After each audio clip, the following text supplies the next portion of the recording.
The opinions and views of the hosts and guests do not reflect those of the station.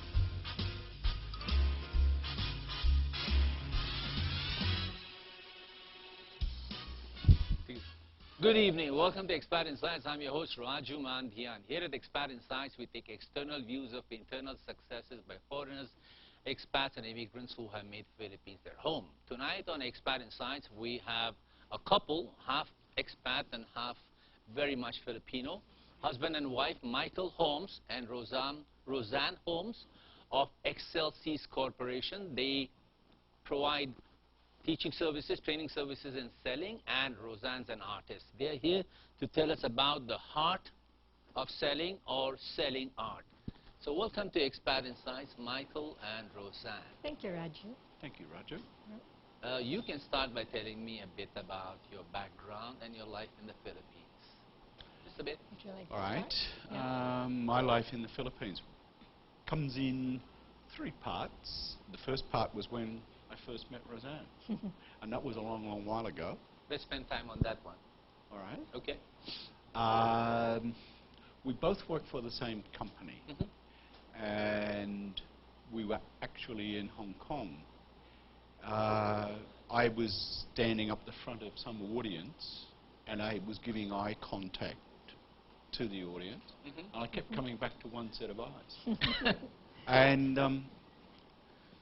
then after some exchanges, I think a very early days email, we ended up having an absolutely fantastic holiday in the Philippines. In Boracay. And like an idiot, I didn't realize. Like a what? An idiot Okay. that I am, I didn't realize what I was walking away from. But the company wanted me to go elsewhere, and they sort of, in those days, it was a case of, we need someone to go here. And I'd go, yeah, that's me, I'll go. When And you I say went. walking away from, you were walking away from Hong Kong. I was walking away from Rosan. Oh, Rosan. Yes. Okay. Rosan, you're part From of me. All right. Yeah. You're part of the story. Really? How Yes. did you become lucky with Michael over here? Well, through the internet, okay, somehow he managed to find me. And one of the companies that I worked for had press releases about me when I rejoined them. And, you know, there was a news item about me on the internet, and that's how Michael got to find me. Whoa. He actually wrote to our president. Saying he wanted to meet you? Yeah, saying That's that a direct approach. he was an old friend of mine, and that he wanted to touch base with me again. And as they say, the rest is history. So, what is fun about being together today and also being in the Philippines? Together and in the Philippines. Together and in the Philippines. Yeah. Well, I've never been married before until just 4 years ago. Wow. You know, since Michael came back, and so what's being fun is just having really someone to do things with, share the things that you love, and now also working together in Exsellsys. Okay? And the fun things for me is just being with Rosan. It's like life wouldn't be complete. I wouldn't be complete. Before we came on air. This is a love story. It is, This it is a is, love it is. story. Would you guys like to come back on Valentine's Eve and talk about love and marriage? Why not? Yeah. Why not? That's like a good Yeah. idea. I'd love to have you back. Who's going to bring the champagne? I'll bring the champagne. You bring the champagne, good. Yeah. Now, you are in the business of providing learning services in selling, in the field of selling, no? Yes. And in the next 20 minutes, I'd like to put out some value to my viewers who might be in the selling business. Well, everybody's in the selling business. So you want to tell me about Exsellsys, or we could start about selling. Take me anywhere. I'm fine. Okay, we could start with selling. Mm-hmm. You know. I think the fundamental belief is that, you know, salespeople are always out to get something from you. Okay? That's why a lot of people try to stay away from salespeople like us because we don't have a very good reputation in the market. And part of the thing that Exsellsys teaches the people that we work with is that you should actually start by being proud of your profession. Agreed. Because the way we define selling is actually helping make people arrive at decisions that benefit them. The customer, the buyer. The buyer, the customer, yeah. right? So if you're helping them arrive at the decision that benefits them, then we always tell them, then it's a noble profession, it's something you need to be proud of. Let me get that right, and Michael, help me out if I go wrong. Is number one, there's a stigma on the profession of selling. Yes. Over Correct. the years, it has been. Yeah. And your suggestion is that if you believe in the profession, that you're providing value, then it is not. Then it's not. There's no stigma about it. There shouldn't so be. am I right? Yes. Yeah. As a little exercise. Here today now or No, oh. no, I'm not going to do one of my impromptu things again. No, but as a little exercise, I Googled marketing and I Googled sales. Just Right. on Google Images, just to see what came up. Okay. All right? Yeah. And it was very interesting. The Google Images for marketing were all about professional-looking people, usually in groups, Okay. Dressed in suits. dressed in suits, imparting information. Right. And all the Google Images for sales were all about sleazy-looking people, Gee, I hate that. all individuals. I never make a statement like that, but I dislike that aspect of They were Google. all individuals, right? It was all like, have I got a deal for you? Yeah. That was That was sad. It is sad. It's very sad. Yes. And so you're saying change that paradigm. So you're in the your mission is to change that paradigm for the Yes. world that salespeople are not sleazy. Correct. Yes. Okay. So what value do we provide? Like where is the nobility in selling? That's a very good question. I usually ask good questions, Mike. Yeah. Try to. That's what Well, I I do. always classify questions into three categories. All right? A good question is one to which I don't have an answer, but which I'll come back to you on. A very good question is one to which I do have an answer. Okay, so And an let's excellent classify question. mine as a very good question. Yeah, because it's not an excellent question because I haven't got a PowerPoint slide. So, very good question. Very good question. Yeah. Do I have a very good answer? Oh, you're looking at me for the answer. All right. I like that. You have trust in her. Yes. Faith, a lot of faith. Okay. Now, how do we make that come alive, right? The nobility in the profession of the selling. nobility in selling. Okay. You meet a customer, right? The customer may not be aware that they need something. Okay. But oftentimes, people in business have one issue or another. Okay? And sometimes the issues get buried because there are more pressing things that they need to take care of. But if you as a salesperson can make them realize that, hey, you don't have to live with this, okay? And there's a better world out there, then I would say, you know, that's the nobility in selling. You help them see what it is, and then you actually take them there through what you have to offer. So we need to sort of clarify though that what we are talking about is sales in a business to business. Business. Great. You kind of stole the question out of my mouth. So Correct. I was just thinking if somebody walks into Shulman, they have to know what they want, right? Yes. But you're talking about business people, you're talking pipeline sales. Yes. Is that correct? Yeah? Yes. Okay. It's not, some customers are classified as what we would call intrinsic value customers, where they already know what they want. Just, I'll give you the best price. Just give me the best price, and I will judge you based on the efficiency of our transaction. Okay? Right. But the one that we're talking You call about, them intrinsic value. intrinsic value customers? Intrinsic value customers. Yes. Okay. So what we're talking about really would be more of the sort of the enterprise value customers. And in those, that value there was some interesting research that's been done just this year that supports the idea that 2008, the crash, the economic crash of 2008, was an absolute watershed, that things in business will never be the same again.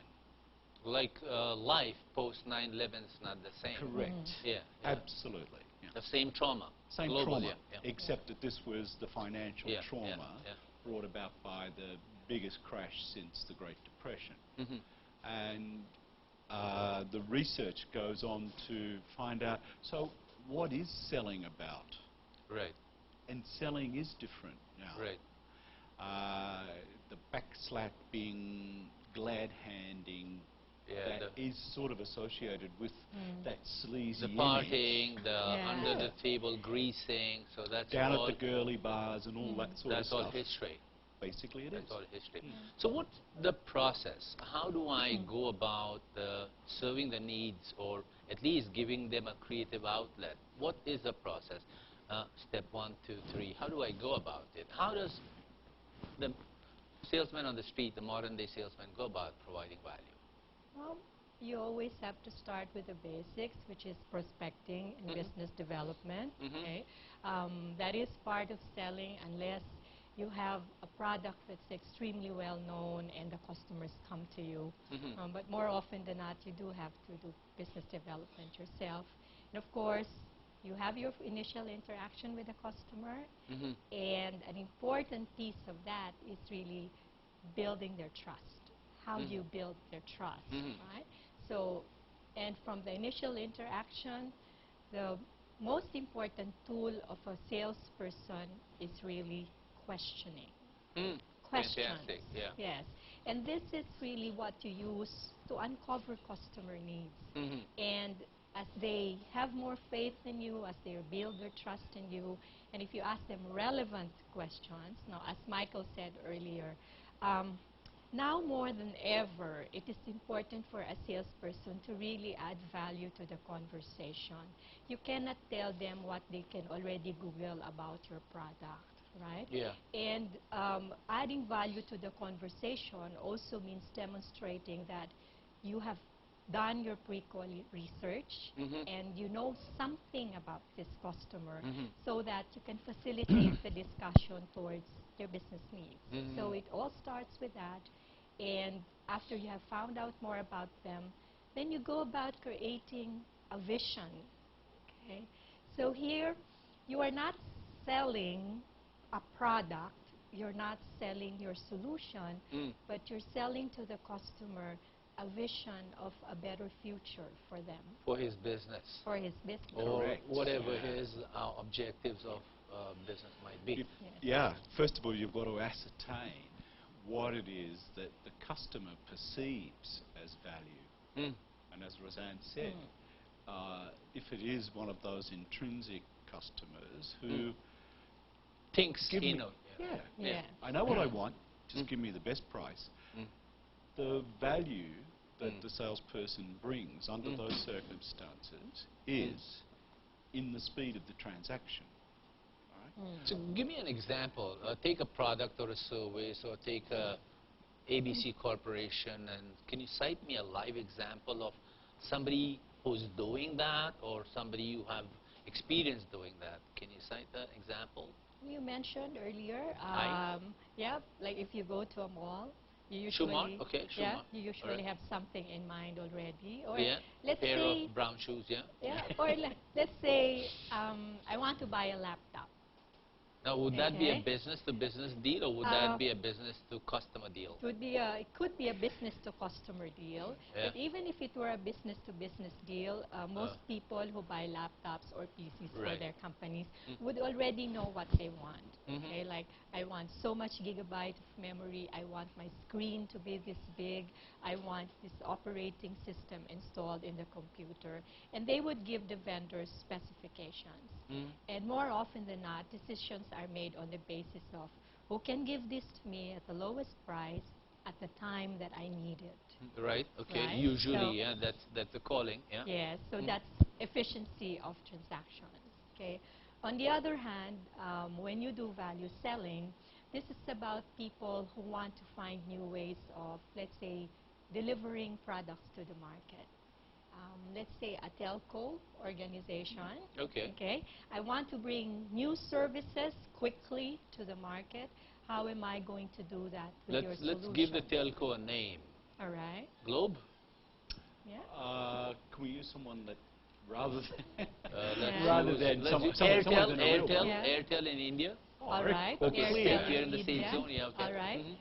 Is Airtel a mobile service provider? Yeah, just like Globe and Smart. All right. Yeah. Okay. So Airtel may come to you and say, okay, Rosan, I want solutions that will help me bring new services to the market. I want to provide a cash remittance service through mobile phones. Okay. So that's one example of a solution. And the value to the customer is added revenue.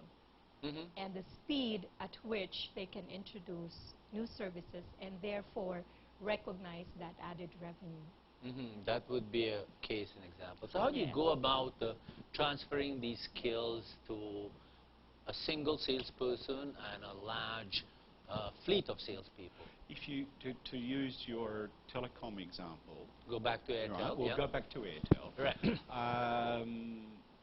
If you look at my background, that was where I spent the last 10 years of corporate life, right? Was in the telecommunications industry, and specifically in the mobile business. Okay, so if you look at who are the people who are selling in that industry, a lot of them have come out of engineering type backgrounds. So so the sales force. yes, Yeah. the sales force themselves really understand the technology, right? The deployment of antenna, Right. etc. But when it comes to, as Rosan said, imparting the value, right? As if you get out of their technical comfort zone, right? They don't know how to talk about the return on investment that is going to be the decision-making criteria of the CEO of the organisation that you're trying to sell to.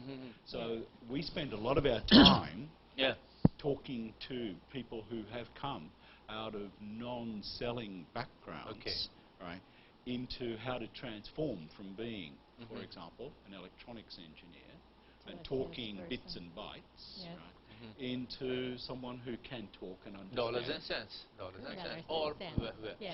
So how much time does it take to upskill a technical person into a person who can crunch numbers to good positive numbers? I'm not sure that we have a ballpark time frame. No. It really depends on where the person is starting from. Some of them may really be starting from scratch, so it might take a few months. The key thing, I believe, is not the time they spend in the workshop. Okay, and this is one of the philosophies that Exsellsys has. We don't consider training as an event, and we encourage our customers not to consider training as an event. It has to be a continuous process, because people need to be coached after the training. That's why usually in our engagements after our training, we have coaching sessions that follow. Now, why is this important? There have been studies where people go to training, okay, and everybody's so motivated, so right? gung-ho So about things. gung-ho, right? Let's get out there. Everybody wants to use what they have just learned. And because they're new at the tools, a lot of times they're still awkward with them, right? So they try and use it, and they feel like, I don't think This doesn't belong to me. it doesn't work. Yeah. It's not me, right? Yeah. Or my customer thought I was smoking something when I saw them today, right? And so He's on they drugs. they would just revert back to their comfort zones.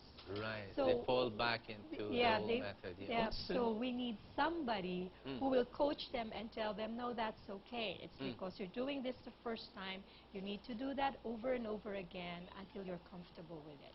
So currently, are you working with any group, technical or non-technical? Yes. How's it going, and what state of learning it is? All right. We're actually involved in, at the moment, to consult Three different assignments. three different assignments.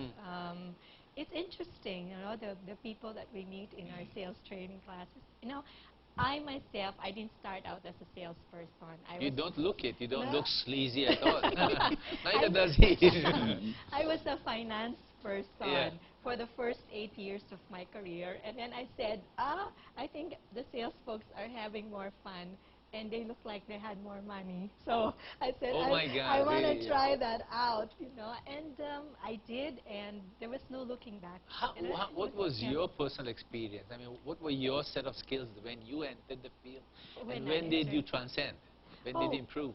The time that I went into, or I decided to go into selling, the first few years or months were a bit traumatic for me, actually, Yeah, all right? yeah. Because I was already at the point where I was doing finance work for 8 years, so I Yeah. was in a middle management position. Yeah. But when I went to sales, because I had no experience in selling, I had to start from the bottom. So did you feel like, hey, you're already good at it? And when did you realize that I need to learn something new here? Was there a moment that said, this is not working, I mean, I need some help here? It's probably more because I was surrounded by people who were in sales. Oh, so In you the- had an environment of people. Yes, Yeah. yes. And I sort of saw them as being glamorous, okay? And I felt that they Lots of enjoyed- money every month. Yeah, and they sort of enjoyed a prime position in our company, so to speak. And so I aspired to be like them.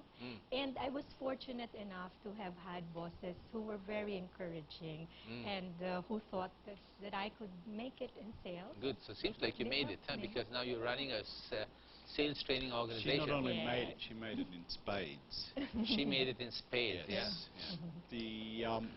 The thing that we have in common, right, where Yeah, we okay, good. met was at the time it was the world's second largest computer company, Yeah. right, which doesn't exist anymore because it was acquired by Compaq, and then Compaq was acquired by HP. Yeah. Right. So we know people who never left, if you like, our old company, but they now just work for HP. Yeah. On the other hand, I started with HP, right, and then left to join DEC, which is where I met Rosan.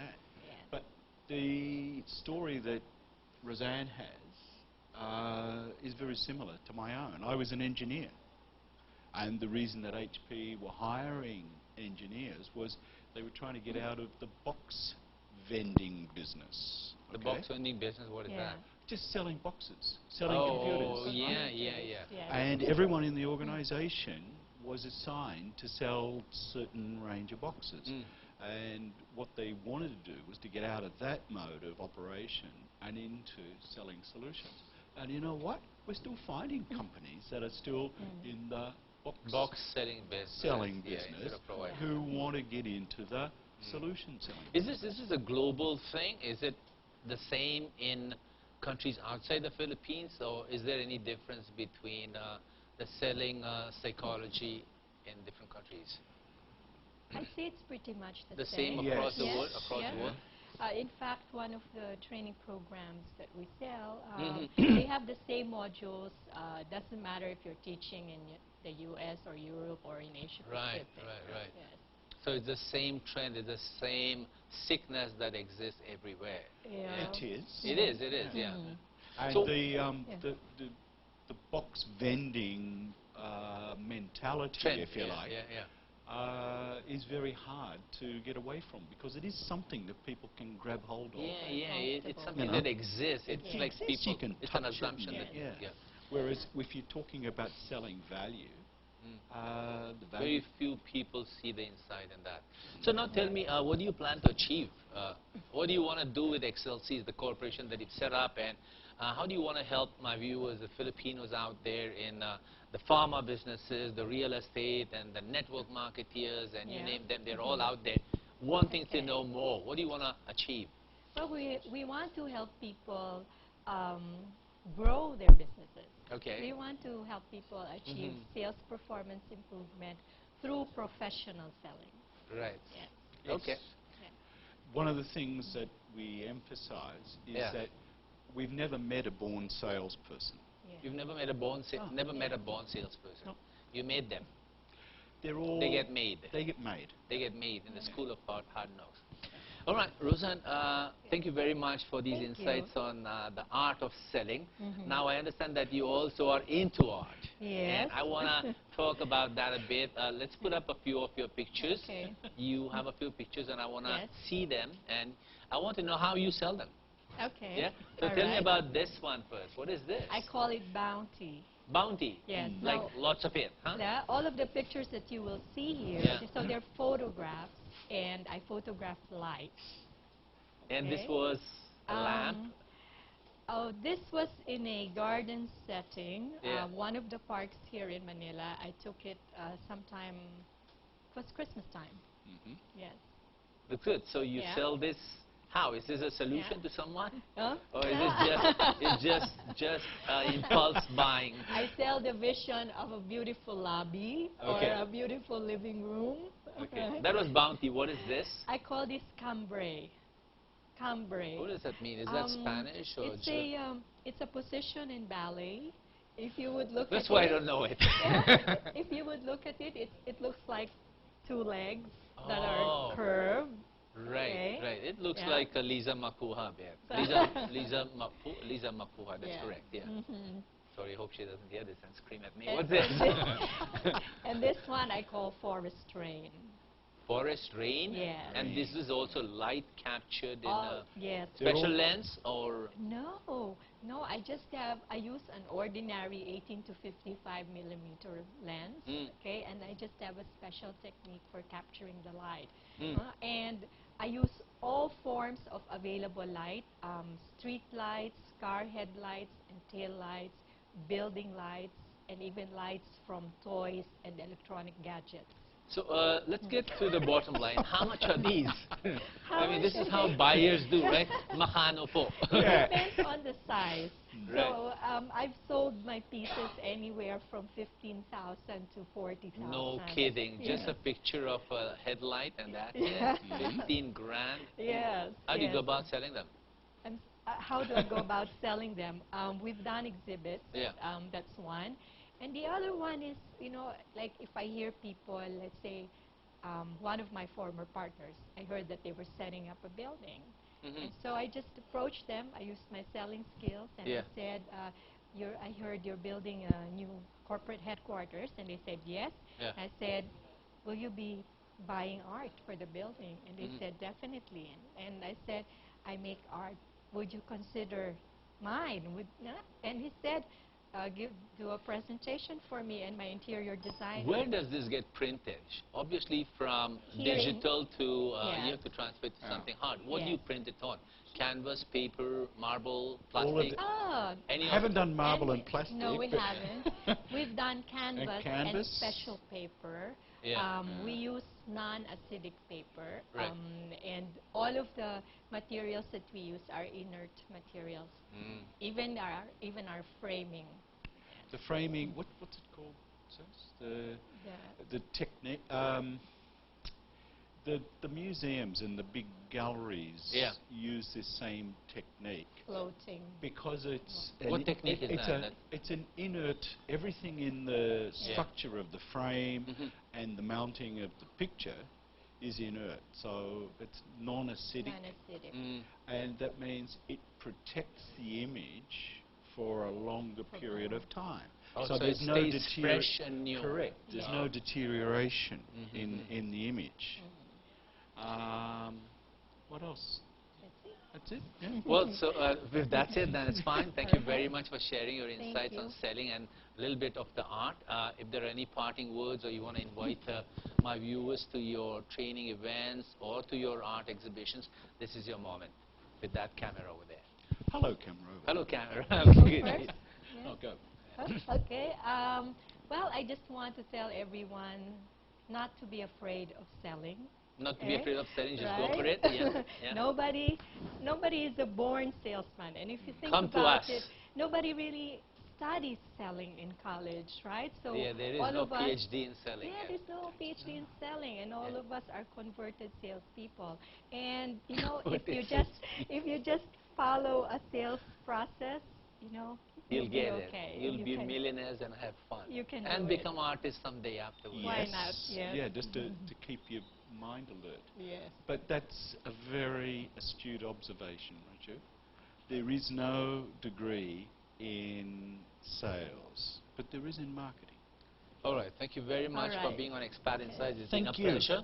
And Thank you you, can be Raju. caught at www.exsellsys.com. Correct. Yes. So thank you for watching Expat Insights. That was the first segment on the heart of selling. And my guests were Michael Holmes and Rosan Holmes. And we had fun talking about the art of selling. Right after the break, we'll come back and talk to another lady who's also in the business of art. And we'll find out why she sells that art. Her name is Amina Balchimni. Stay watching. This is Expat Insights. I'm your host, Raju Mandhyan.